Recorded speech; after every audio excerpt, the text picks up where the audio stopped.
Hey, welcome to this week's episode of Library Picker. We've got 4 things to pull up here. Let's get started. I think we're going to start, we're going to start today in our drama and comedy section. And the shelf down here on the bottom, bunch of books on display here. The first one we're going to look at is a book called OSTRICH Boys by Keith Gray. This is a book about friendship and a crazy road trip. A group of guys steal the ashes of their best friend who has just died and decide to take him on one last trip to a town in Scotland that he's always wanted to visit. They make a lot of bad decisions along the way, so it's kind of a serious book, but there's a lot of really funny moments in here as well. Take a look at the author here. He's just talking a little bit about writing. Hello and welcome along to the third in the series of podcasts for Scottish Book Trust Virtual Writer in Residence. And this time we're going to talk about plotting, about shaping your story, about building your story. And here's a question for you. What makes a story a story? He has a podcast for people who want to learn how to write stories, so you can imagine he's a really good writer. The greatest thing about this book is the back and forth between the guys on the road trip. It's hilarious. So try this out if you get a chance. Let's move ahead a little bit. We're going to go to the same shelf here.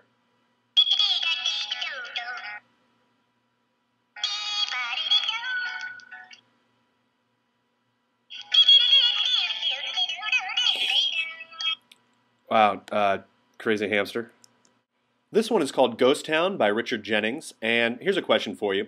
What if you and your mom were the only 2 people living in an abandoned town? You'd have a lot of time on your hands. That's what happens for a 13-year-old boy named Spencer. All he has to do all day is explore empty houses and empty stores, and he finds a camera that can apparently take pictures of what happened in these places in the past. So we see ghosts of people that have lived in the houses or worked in the stores. So I say ghosts, but this is not a ghost story. This is actually a really funny kind of coming-of-age story. This kid has an imaginary friend, and the pictures he takes are pretty interesting. This would be a great one to choose.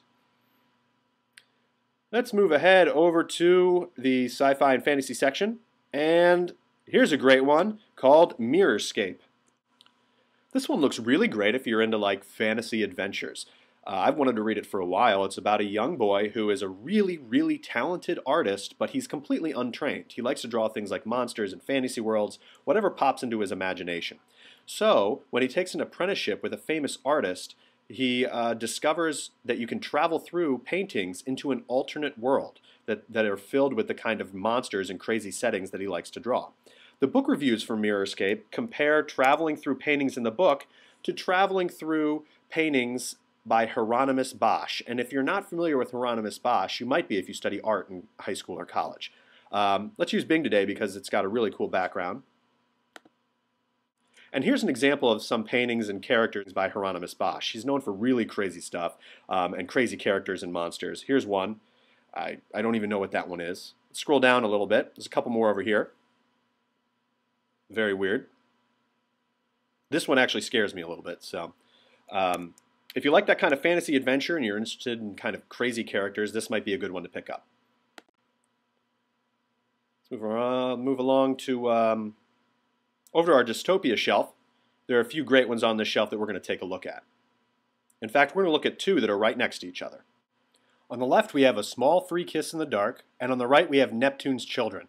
Now, the interesting thing about both of these books is that they take place in the ruins of amusement parks.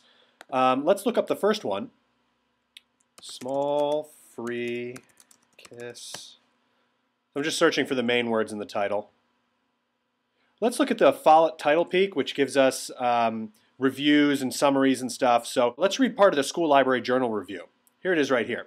Millard's latest offering is a touching story of paradoxes, destruction and beauty, war and love, homelessness and family. Skip is a runaway foster child living on the streets when an explosion overturns the dumpster in which he is sleeping. War has broken out, and he finds himself in a city of broken buildings and terrified survivors. So this is a book of him meeting a bunch of survivors and them holing up during this war in an amusement park. There's a lot of really thick, great imagery in here. The one on the right is called Neptune's Children.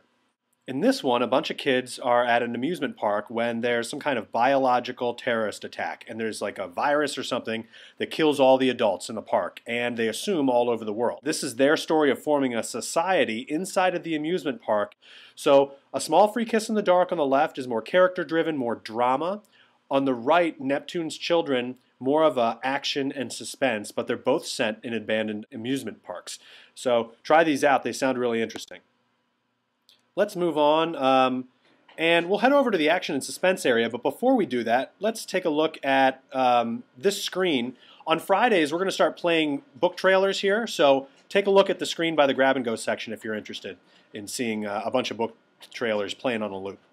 That trailer you just saw is for this book right here, Numbers by Rachel Ward. Here's the trailer.